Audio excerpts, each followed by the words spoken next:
Street.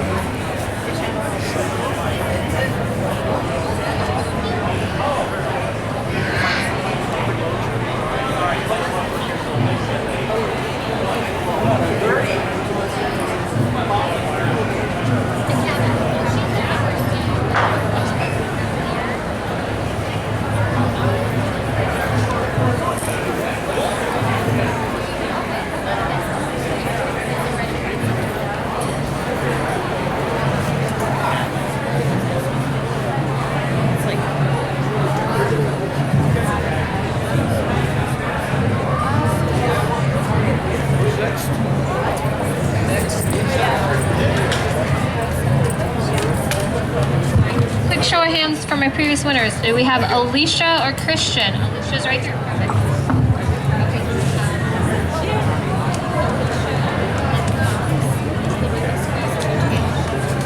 What is that?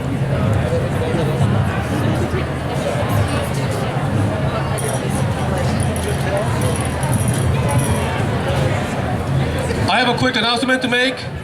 Any car that's parked on the 7th Street, the car's about to be towed. You only have about an hour before the car gets towed, so please move the car if you're parked on the 7th Street. This is the last warning. 7th Street. Right here. Yeah, they're just Oh. parking right there. I didn't bring a car, so I don't. Oh, and the car's already ticketed, and they can't get more tickets, so. Your Rolls Royce parked over here. Thank you.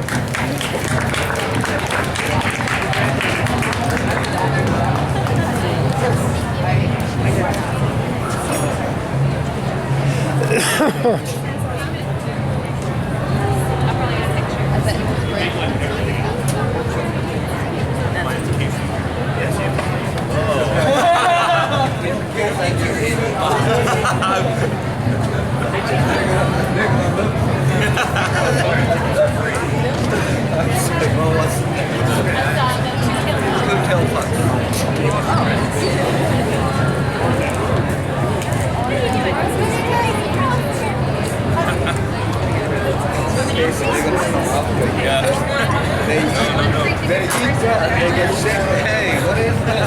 Casey. I just need to first and last name, and I need a line with the ticket. That's all I need because I do ask that you're ready to go. Don't call me and ask for more.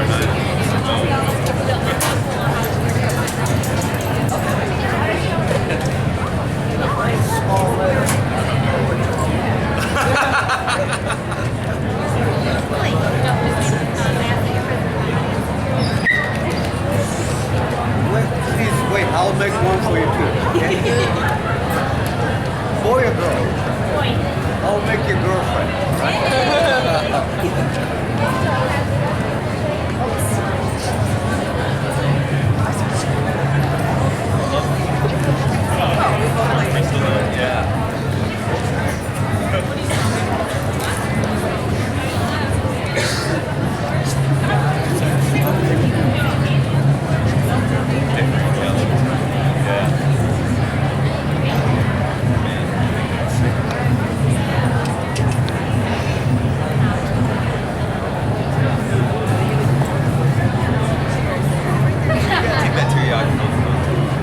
So much happier. So much happier.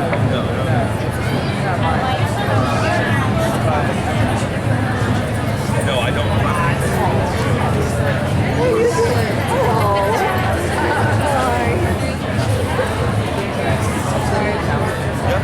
You have to bring it back in so I can chew it. I don't need it.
much there? Right?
previous Ralph winners is Christian in the audience.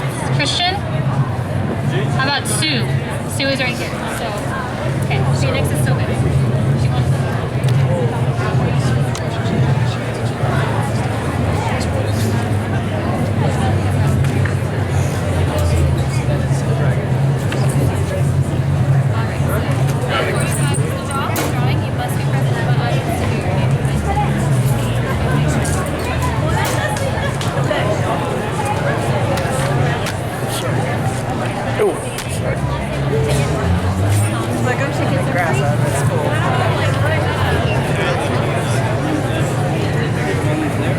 These are pre-mades, but I'm saving them for the afternoon.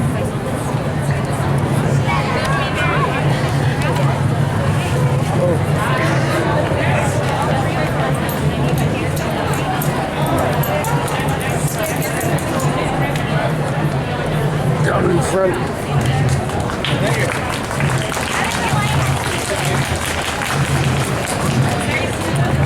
Two-tail.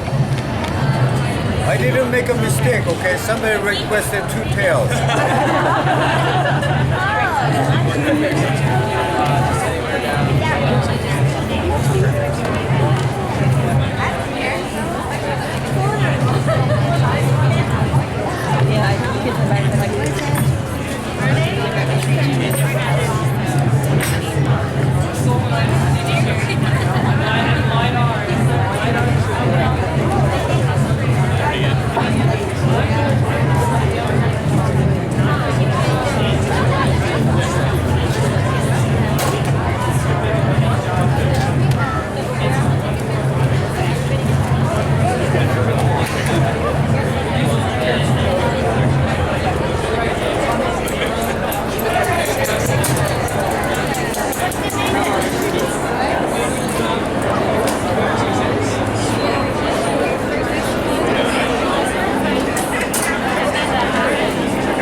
from my audience, I have a free raffle going that's going to be drawn at 12:45 to get on the list for a customized piece made by Sean today.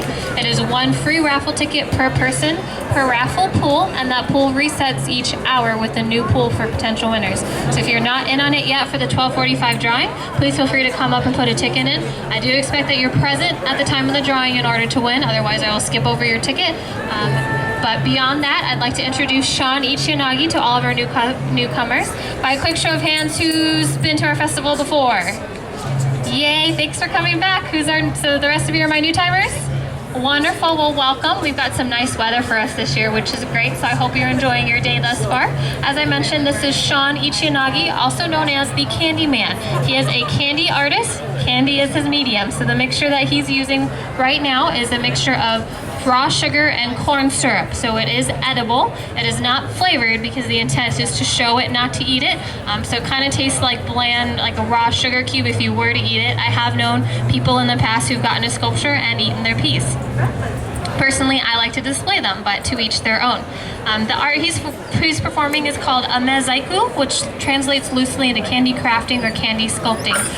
Current estimates place it at least 1,000 years old, brought to Japan from China in the Edo period, and it is apprenticed art form, meaning that you must train under a master in order to become versed in the craft. So Sean started learning this art form in about the 1970s, and he learned from several masters until he became a master himself. Having achieved that status, he now has taken on his nephew, Taka, as his own apprentice. Some of you might have seen Taka if you've come in the past. He's been here twice in the past 4 or 5 years, and we're hoping that he'll keep visiting us if he feels like it. Sean himself is now based out of Los Angeles. He originally immigrated to the United States from Hokkaido, Japan, if you've ever visited, when he was 18 years old, and he's been primarily based out of Los Angeles ever since. Being based out of Los Angeles as a traveling performer, he does do a lot of private events for celebrities in the area. There's a portfolio or a binder that should be going around. I'm hoping in the audience. Can you raise your hand if you've got it right now? Perfect. So go ahead and keep passing that around as you look through it. I'm showing some of the celebrities and individuals, A-listers he's met over the years. Names I've heard him mention are the former George W. Bush administration when they were in office. He did meet current President Donald Trump about 20 years ago at a private event. He had to fly out of here overnight one year for a Jennifer Lopez event. Betty White, some other actors, some athletes, the list goes on and on and on. So we're really fortunate that he's been coming here to our festival for over 20 years now, every year, and we're really grateful that he comes and performs for us. Now this candy that he's working with, it starts out as basically a crystalline solid, if you're familiar with chemistry terms. That means that it takes quite a bit of heat to reheat it and melt it down to a temperature that he can actually manipulate with his hands and with his tools. That temperature needed kind of depends on how hot or cold it is outside. It will range anywhere from 180 to 230 degrees Fahrenheit. Now to put that into perspective for you, cooked eggs cook at 150 degrees. Coffee is served between 150 and 185 degrees, and water boils at 212 degrees Fahrenheit. So depending on the day, the temperature of that candy can be hotter than boiling water. So one of the first things about learning this craft is learning, well, A, getting some calluses along the way, but B, learning how to handle that candy safely and effectively to avoid injury and self-harm. Sean, practicing now for over 35 years, has learned that, and he's put his own twist on all that he does.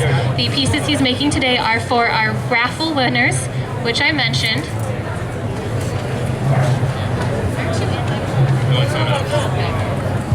Sorry about that. Are for our previous raffle winners. As a reminder, I have that free raffle, 1 entry per person per raffle hour. The next drawing is at 12:45, so I think it's about 5 minutes away if you want to get in on that pool to get a custom piece made. The requests we get for the festival are animals, because those are things that he can do most rapidly from his own imagination and his own memory, but otherwise the only limit on his craft is the amount of time and the amount of candy that he needs.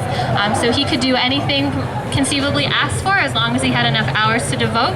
One of the pieces that's going around in his book is actually a recent commission a few years back from the Adobe Tech software company. That amounted to a 6-foot-long bird that weighed over 300 pounds worth in candy, and that he spent several weeks of time on.